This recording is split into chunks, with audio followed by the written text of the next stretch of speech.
अजीज़ों, अभी वक्त हम खुदावन की ज़िंदा आवाज़ को सुने तो हम सब रूह में मुत्फिक होकर बोलते हैं कि ऐ खुदावन तो बोल, हम सुनते हैं। खुदावन अपनी तमाम बहन भाइयों को की सच्चों को ख्यालों को अपने ताबे करे ताकि हम बड़े लायक तरीके से खुदा के नाम को इज्जत और जलाल दें। खुदा के पाक कलाम में लिखा है, मैं तुम्हें ऐसा कलाम और हिकमत दूंगा कि कोई तुम्हारा सामना ना कर सकेगा। आमीन। तो मैं बड़ी इज्जत और एहतराम से खुदा के खादम को वेलकम करती हूँ। पास्टर जी आइए, खुदावन के पाक कलाम की बातें जो आपने खुदावन के पाक के नदारत से उनसे बातें की है, हमसे शेयर कर लीजिए। वेलकम पास्टर जी। खुदावंद यीशु मसीह के बाबरकत पुरफजल और निजात बख्श नाम में आप सबकी सलामती हो।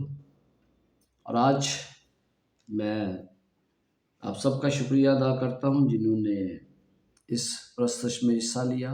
खुदावंद आप सबको बरकत से मालामाल करे, और बेटी शाजिया के लिए भी जिन्होंने आज इस मीटिंग को लीड किया। आइए थोड़ी देर के लिए हम मुकाशफा की किताब की तरफ वापस चलते हैं। मैं 2 हफ्तों से इसके तैयारी में था कि मैं कब पेश करूं, लेकिन आज खुदा ने ये मौका दिया और मुझे फिर तैयारी का वक्त भी मिला कि मैं इसको बयान कर सकूं। तो 5वां नरसिंगा हमने सीखा था। 5वें नरसिंगे में हमने क्या सीखा था? उसमें हमें ये पता चला था कि किस तरह तबाही आई, लेकिन लोगों को जर पहुंचाने की इजाज़त नहीं थी। जब हम मुकाशफा 9 बाब और उसकी 5 आयत में पढ़ते हैं तो लिखा, और उन्हें जान से मारने का नहीं बल्कि 5 महीने तक लोगों को अजियत देने का अख्तियार दिया गया। यानी कि 5वें नरसिंगे में हम देखते हैं कि लोगों को अजियत दी गई, उन्हें जान से मारने की का हुक्म नहीं था। लेकिन जब हम 6ठा नरसिंगा देखते हैं तो उसमें हम देखते हैं कि 1/3 लोगों को उसमें कत्ल किया गया। ये वो वक्त है जिसमें आज हम जिंदगी गुजार रहे हैं। इसके बाद एक और नरसिंगा फूंका जाने वाला है, लेकिन इसके दौरान वो बहुत बड़ा वक्फा आता है, और वो वक्फा मुकाशफा 10 बाब और 11 बाब है। उसके बाद 7वां नरसिंगा जब फूंका जाता है तो यीशु मसीह की आमद यकीनी होती है। 11वें बाब के आखिरी हिस्से में 7वां नरसिंगा जब फूंका जाता है।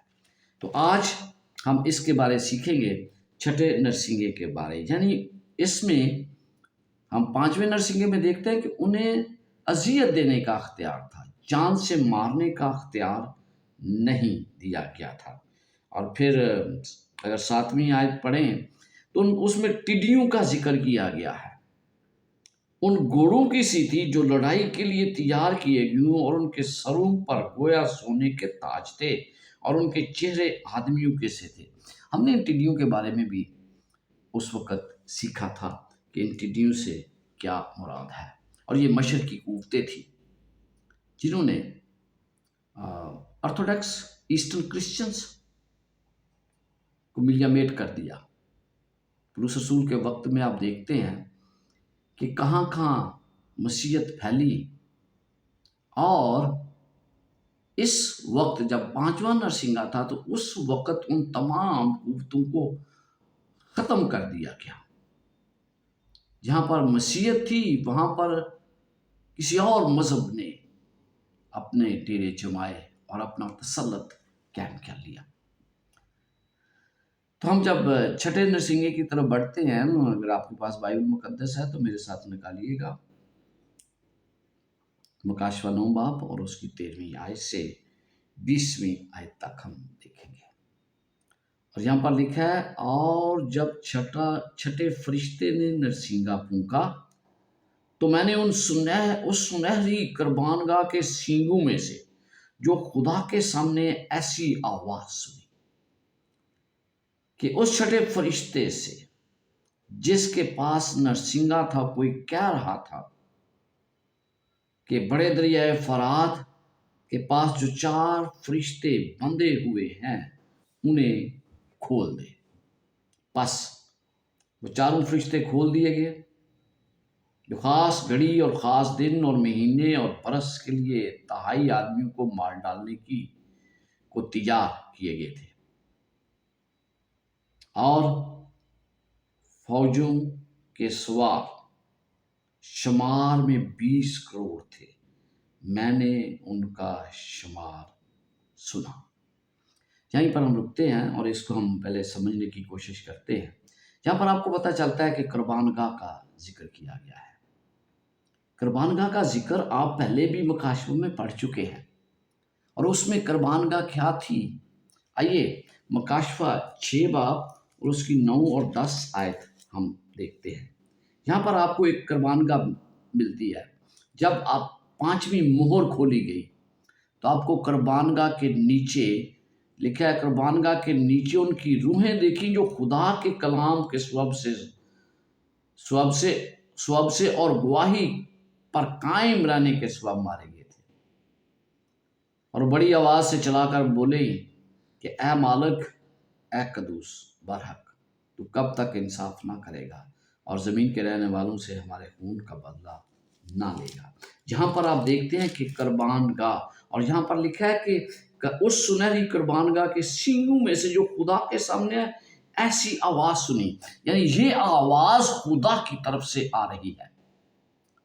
یہاں جب چھٹا نرسنگا پھونکا گیا تو یہ خدا کی آواز، خدا کی طرف سے آواز تھی۔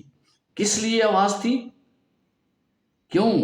وہ آپ نے پچھلے 5ویں مہر میں دیکھا کہ کس طرح خدا ان لوگوں سے کہتا ہے کہ تھوڑا دیر اور صبر کرو، جبکہ تمہارے ساتھی جو اسی راہ پر چلنے والے ہیں وہ نہیں آ جاتے، اس وقت تک انصاف بعد میں ہوگا۔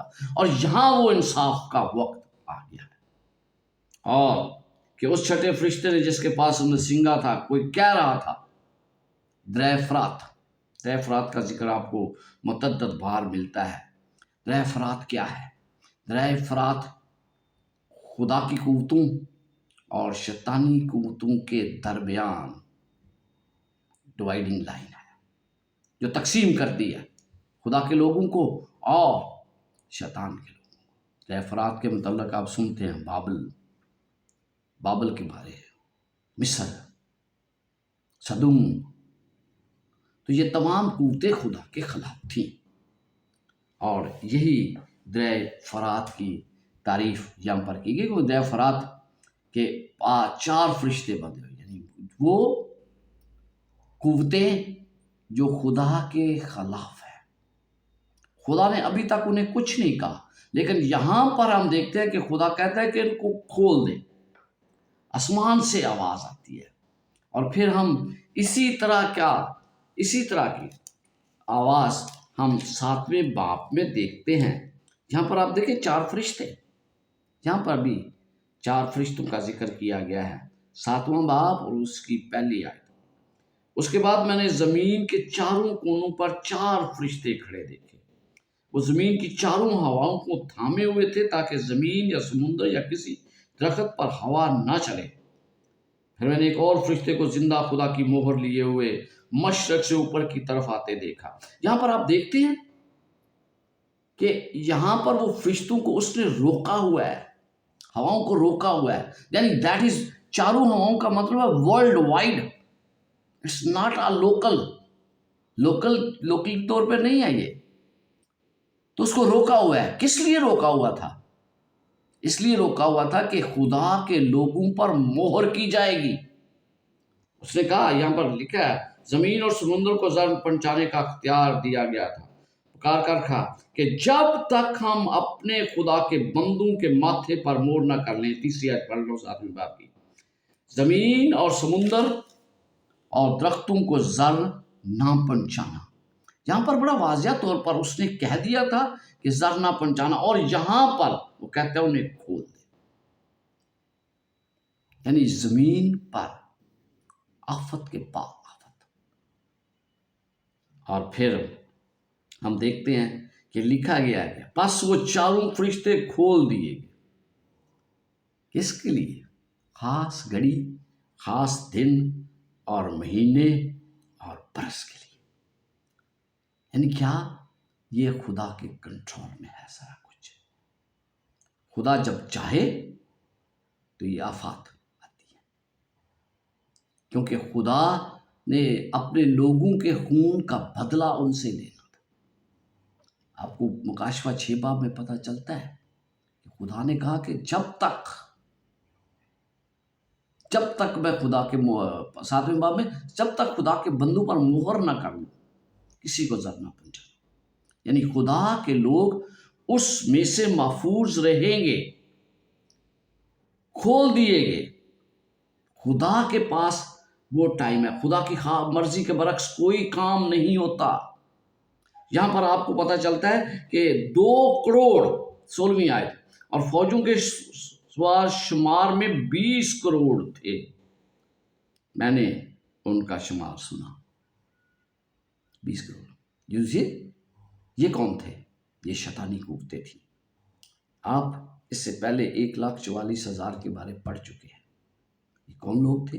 یہ وہ تھے جو خدا کے ساتھ ساتھ چلتے ہیں، جہاں برا جاتا ہے اس کے پیچھے اس کی آواز کو سنتے ہیں، یہ خدا کے لوگ۔ اور یہاں پر مقابلہ جو ہے یہ ہے وہ چھٹی بور، جس میں خدا کے لوگ اور شیطانی قوتوں کے درمیان مقابلہ چل رہا ہے۔ اور یہ میں آپ کو بتا دینا چاہتا ہوں کہ یہ 5واں نرسنگا تباہی کی مکمل تفصیل اس میں موجود ہے کہ کس طرح تباہی ہوگی، اور پھر 6 نرسنگے میں وہ تمام تباہی کا منظر بیان کیا گیا ہے۔ گھوڑا سوار، بالکل اسی طرح گھوڑے سوار جس طرح 5ویں نرسنگے میں تھے۔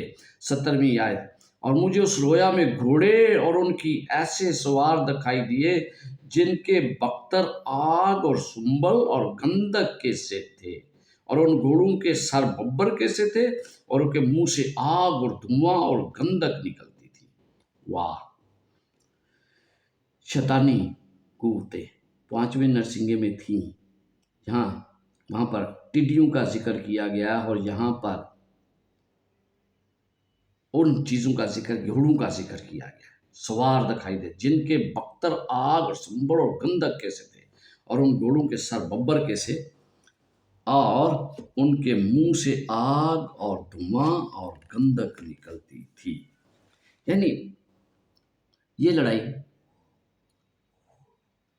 کوئی جسمانی لڑائی نہیں ہے، it is a war of mind, which side you want to go, آپ کس طرف جانا چاہتے ہیں۔ شیطانی قوتیں جو ہیں وہ اپنا اختیار جتانا چاہتی ہیں، اور آپ کو یہ پتا ہوگا دھواں، آگ اور گندک، یہ تینوں چاروں چیزیں مل کر کیا ظاہر کرتی ہیں؟ یہ وہ قوتیں ہیں جنہیں خدا اپنی عدالت کے دن ختم کر دے گا۔ یہ عدالت خدا کی عدالت کو ظاہر کرتی ہے۔ آپ کو پتہ ہے کہ سدوم اور عمورہ کی جب عدالت ہوگی تو آگ اور گندک آسمان سے نازل ہوگی، اور اسی طرح یہ آخری وقت میں بھی ہوگا۔ یہ قوتیں، یہ تمام طرح کی قوتیں جن کا ذکر ہم 17ویں آیت میں پڑھتے ہیں، انہیں خدا تباہ کر دے گا۔ آئیں 19ویں باب اور اس کی 20ویں آیت دیکھتے ہیں۔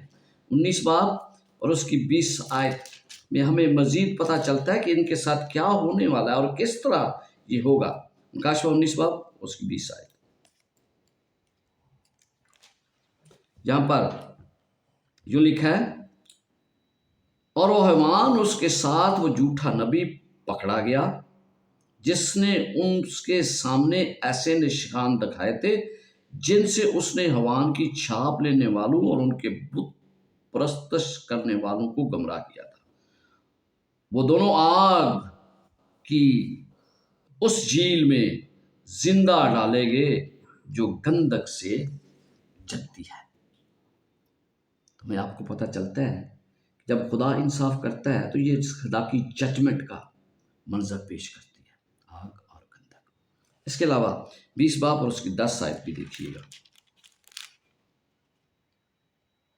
لکھا ہے، اور ان کا گمراہ کرنے والا ابلیس آگ اور گندک کی اس جھیل میں ڈالا جائے گا جہاں وہ حیوان اور جھوٹا نبی بھی ہوگا، اور رات دن ابدالآباد عذاب میں رہیں گے۔ تو ہمیں اس کے علاوہ بھی آیتیں ہیں جو ہمیں اس بات کی طرف اشارہ کرتی ہیں کہ یہ خدا کی عدالت کو ظاہر کیا گیا ہے، اور خدا کی عدالت کا وقت जो है वो करीब है, जहाँ पर ये हमें मुझे बयान किया गया है, क्योंकि वो वक्त आने वाला है। ये तमाम चीज़ें इस दुनिया में इन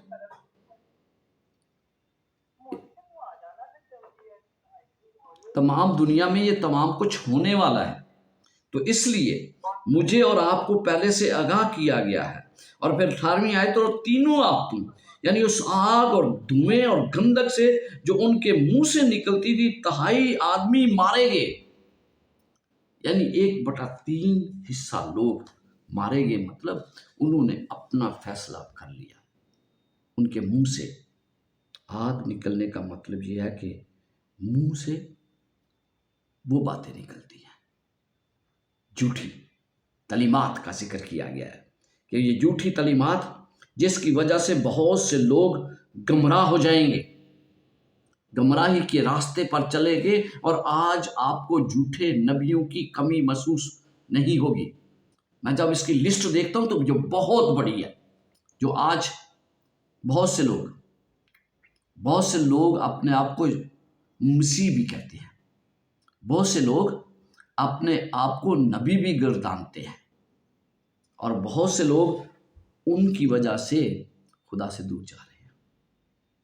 तो ये वही चीज़ वो बयान कर रहा है कि भाई ये 3 चीज़ें खुदा की अदालत को ज़ाहिर करती है। और फिर हमें पता चलता है कि जब आप अगली आयत पढ़ते हैं तो आपको मज़ीद वाज़िया हो जाता है, क्योंकि उन घोड़ों की ताकत उनके मुंह और उनकी दुमों में थी।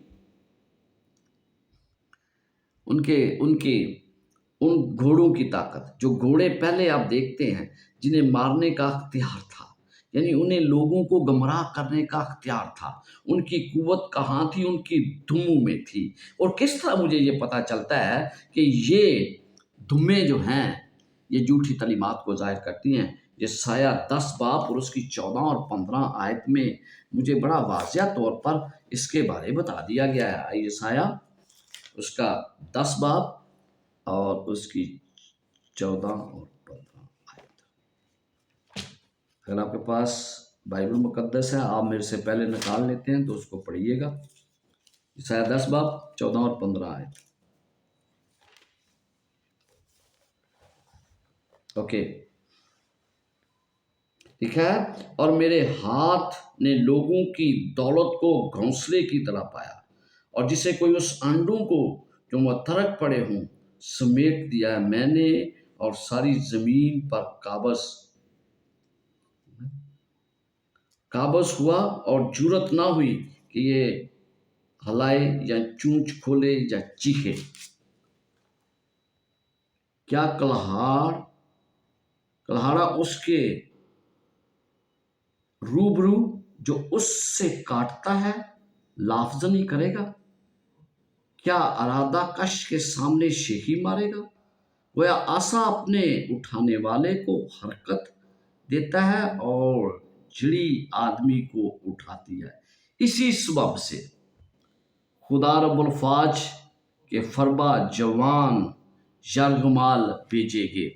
यानी जब आप झूठी तलीमात के बारे पढ़ते हैं तो हमें पता चलता है कि ये यशायाह नबी हमें वाज़िया तौर पर करता है कि किस तरह ये लोग वो लोग हैं जो झूठी तलीमात देते हैं। तो मुझे और आपको इन झूठी तलीमात से होशियार रहने के लिए कहा गया है। और फिर एक और बात जो इसी हवाले में बताई गई है, और वह सांप, वो इसलिए कि इनकी दुमें सांप की मानद थी। मतलब क्या? सांप की मानद शैतान। और फिर आप मुकाशवा 12 बाब 9 आयत में पढ़ते हैं कि आपको पता चलता है कि पुराना सांप शैतान और उसको इब्लीस कहा गया है। तो इसलिए हमें इसको इन तमाम कुव्वतों को ये समझने के लिए ज़रूरी है कि ये कुव्वतें खुदा के खिलाफ हैं, और ये धुआं, आग, गंधक आपको बाद में पता चलता है कि ये उस जंग की तैयारी की जा रही है जिसे हम हर मजदून की जंग कहते हैं। ये छठी मोर के अंदर ये तमाम कुछ इसलिए हो रहा है ताकि उस आखिरी जंग के लिए लोगों को तैयार किया जाए, जो मकाशवा 16वां बाब और उसकी 13 और 14वीं आयत है, 2 ही आयतें, लेकिन इसकी वजह से बहुत सी तलीमात जो हैं लोगों की समझ में नहीं आती। जब वक्त आएगा तो हम इसको भी बयान करेंगे कि हम किस तरह इसके बासी हैं, किस तरह हमें पता चलता है कि खुदा इस छठी बोर में लोगों को उसके लिए तैयार कर रहा है। क्योंकि यहाँ पर आप देखें दुमें थी और उन ही से वो जर पंचाते थे, इसलिए कि उनकी दुम में सांपों की मानद थी और दुमों में सर भी थे। That mean it's a game of mind my dear. ये ज़हनी तौर पर लोगों ने फैसला करना है इसके अंदर, इस छठी मोहर के अंदर। आपको पता चलता है कि बहुत से लोग जो हैं वो खुदा से मुनकर हो जाएंगे। पतरस रसूल बड़ा वाज़ह तौर पर लिखता है कि आखिरी वक्त में क्या होगा। ये मैंने जैसे कहा ना, रूहानी जंग है, ये कोई जिस्मानी जंग नहीं है, रूहानी जंग है। और पौलुस रसूल इसके बारे बड़ा वाज़ह तौर पर ये कहता है कि रूहानी जंग जो है उसमें क्या होगा। दूसरा कुरिन्थियों 10 बाब और उसकी 3 से 5 आयत। दूसरा कुरिन्थियों 10 बाब और उसकी 3 से 5 आयत।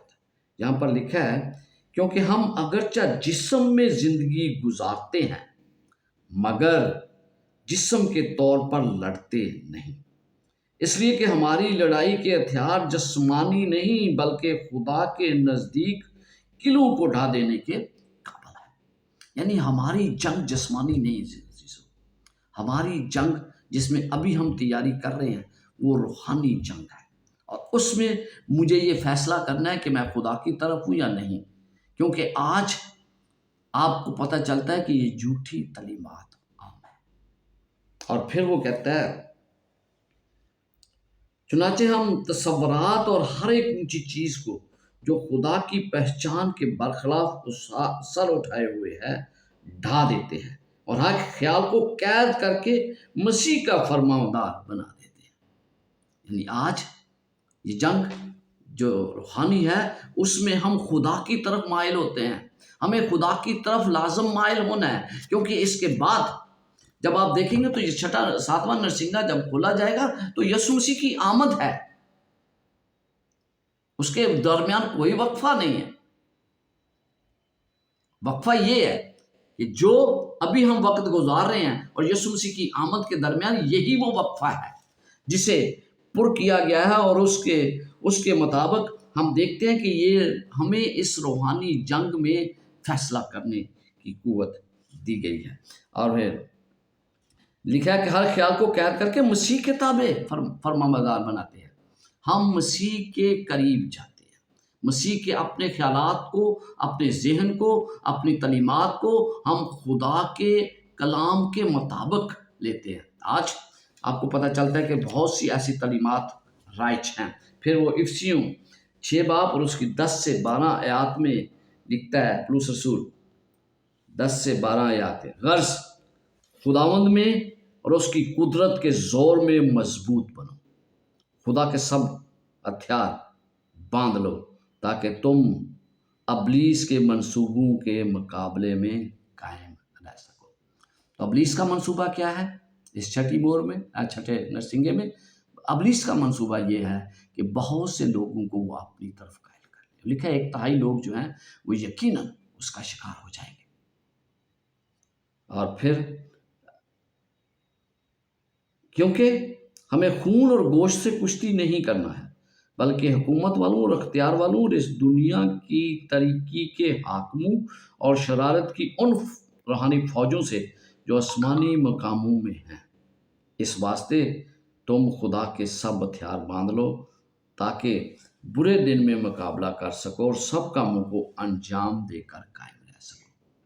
तो इसलिए मुझे और आपको उस जंग की तैयारी करने के लिए कहा गया है। फिर आप देखते हैं 19 और 20 आयत मुकाशवा ही की इसी बाब की 19 और 20 आयत में लिखा है, और बाकी आदमियों ने जो इन आफतों से ना मरे थे अपने हाथों के कामों से तौबा ना की और शैतान की और सोने और चांदी और पीतल और पत्थर और लकड़ी की मूर्तों की प्रस्तुत करने से बाज न आए, जो ना देख सकती हैं, ना सुन सकती हैं, ना चल सकती हैं। यहाँ पर आपको क्या पता चलता है कि लोग इतनी आफतों के बावजूद, इतनी बातों के बावजूद, सुनने के बावजूद भी अपनी शैतानी कामों से बाज ना आए। उन्होंने अपने कामों को जारी रखा और हमें पता चलता है कि ये तमाम के तमाम लोग जो हैं, ये उसी तरह की प्रस्तुत करते हैं जिस तरह की नबूकत नजर लोगों से करवाता था। दानियल के वक्त में यही प्रस्तुत राइज थी, इसी तरह की प्रस्तुत उस वक्त की जाती थी। और इसका हवाला हम देखते हैं दानियल 5 बाब में, हमें पता चलता है कि उस वक्त भी लोग यही करते थे। खुदा ने बहुत सी बातों के जरिए लोगों पर वाजिया कर दिया था कि क्या होने जा रहा है, उस वक्त भी और आज भी खुदा वाजिया करता है कि क्या क्या आगे क्या है। बहुत सी तरीकों से खुदा ने नबूकदनेस्सर बादशाह और उसके आने वाले बादशाहों को यह वाजिया किया कि खुदा के करीब ही उन्हें रहना है। लेकिन इसके बावजूद बेलशस्सर ने दावत की, ज़ियाफत की और उसकी तमाम तरह की जो हुकूमत थी वो ख़त्म हो गई। हम देखते हैं 5 बाब और उसकी 23 आयत में वो क्या करते थे। खुदा ने उन्हें बाज रखने की हर मुमकिन कोशिश की और फिर 23 आयत में लिखा है, बल्कि आसमान के खुदा के हजूर अपने आप को बुलंद किया और उसकी हैकल के ज़रूफ तेरे पास लाए, और तूने अपनी उमरा और अपनी बीवियों और हुर्मों के साथ उनमें मै नोशी की, और तूने चांदी और सोने और पीतल और लोहे और लकड़ी और पत्थर के बुतों की हम्द की, जो न देखते और न सुनते न जानते, और उस खुदा की तमजीद न की जिसके हाथ में तेरा दम है और जिसके काबू में तेरी सब राहें हैं। तो यहाँ पर हमें पता चलता है कि अगरचे उन्होंने ऐसा नहीं किया तो आज उस वक्त भी दुनिया जो है वो तौबा की तरफ नहीं आएगी, तौबा की तरफ वो आना ही नहीं चाहते। क्योंकि आज बहुत से लोग एविडेंस मांगते हैं, बहुत से लोग ये कहते हैं कि हमें पता चले कि ये कैसे हम कर सकते हैं, ये कैसे होगा। एविडेंस जो है वो खुदा ने बड़ा वाज़िया तौर पर हमारे सामने रख दी है, हमें हर चीज़ का पता है कि क्या है। आइए रोमियो पहला बाब और उसकी 18 से 20 आयत में देखते हैं कि यहाँ पर खुदा क्या कहता है कि मैंने सब कुछ तुम्हें बता दिया है। कोई उज़र नहीं है कि कोई शख्स जो है वो खुदा की प्रस्तुत की बजाय किसी और चीज़ की प्रस्तुत करे। बाइबल मुकद्दस में क्या लिखा है, रोमियो 1 बाब उसकी 18 से 20 आयत, क्योंकि खुदा का गज़ब उन आदमियों के तमाम बेदीनी और नाराज़गी पर आसमान से ज़ाहिर होता है जो हक को नाराज़गी से दबाए रखते हैं। हक को नाराज़गी से दबाए रखते हैं, यानी किसी ना किसी तरीके से जुल्म के ज़रिए या किसी और तरीके से नाराज़ तालीम दी जाती है। नाराज़गी पर आसमान से ज़ाहिर होता है जो हक को नाराज़गी से दबाए रखते हैं, क्योंकि जो कुछ बहुत सी चीज़ें हैं जो वाज़िया कर देती हैं कि खुदा का वजूद है, लेकिन इसके बावजूद वो सच्चाई की तरफ लोग नहीं आते। क्यों? क्योंकि उनके अपने मंसूबे इस दुनिया के साथ वाबस्ता होते हैं। लिखा गया है बाइबल मुकद्दस में 19वीं आयत पहला बाब रोमियो का, क्योंकि जो कुछ खुदा की निस्बत मालूम हो सकता था वो उनके बातन में जाहिर है। उन्हें पता है कि खुदा क्या है, जिंदा खुदा है।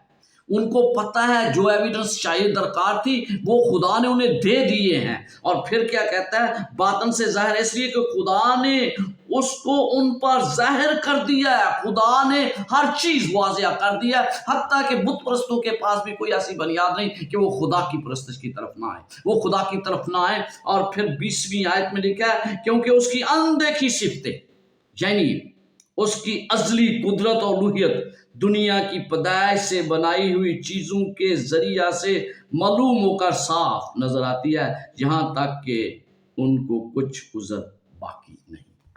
बहुत से लोग खुदा की इन तमाम बातों को देखते हुए, तमाम वादों को देखते हुए, तमाम तरह की पेशन गोइयों को जब वो पूरी हो रही हैं देखते हुए भी खुदा की तरफ नहीं आते। तो खुदा कहता है कि उनके पास कोई ऐसा उज़र नहीं है कि वो तौबा ना करें, लेकिन इसके बावजूद तौबा की तरफ आना जो है वो उनके लिए नामुमकिन है। वो और एविडेंस चाहते हैं, चाहते हैं खुदा मेरी ज़िंदगी में ये करे तो मैं आऊँगा, खुदा मेरी ज़िंदगी में ये करे तो मैं आऊँगा। लेकिन खुदा क्या कहता है कि मैंने तमाम कुछ ज़ाहिर कर दिया है, हत्ता के बुत परस्तों के लिए भी यही पैगाम है कि खुदा की जब फितरत को देखते हैं तो फिर इस बात को हम मद्देनज़र रखें कि खुदा ने सब कुछ ज़ाहिर कर दिया है। और फिर हम दूसरा पतरस में भी इसी तरह के ख्यालात पढ़ते हैं कि किस तरह बदी के इवज़ बदी ना करो और गाली के बदले गाली ना दो, बल्कि इसके बरक्स बरकत चाहो, क्योंकि तुम बरकत के वास्ते वारस होने के लिए बुलाए गए हो। हम यकीनन बरकत के लिए बुलाए गए हैं, और जब हम तौबा करेंगे तो यकीनन हमारे ख्यालात दूसरों के लिए बेहतर होंगे।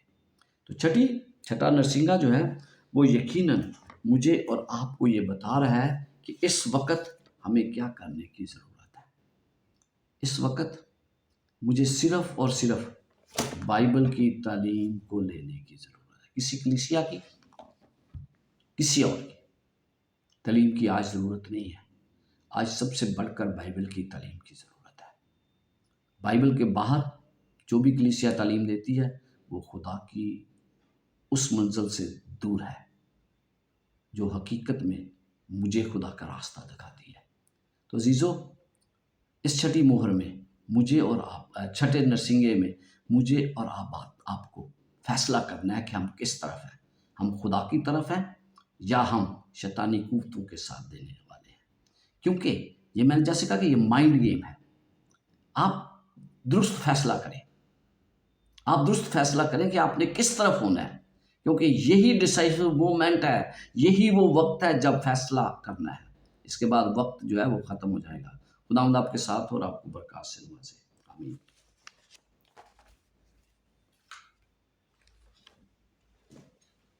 आमीन आमीन। Praise the lord. Thank you pastor ji बाबरकत मैसेज के लिए जो आज फिर से आपने हमको बताया अजीम के पाकरू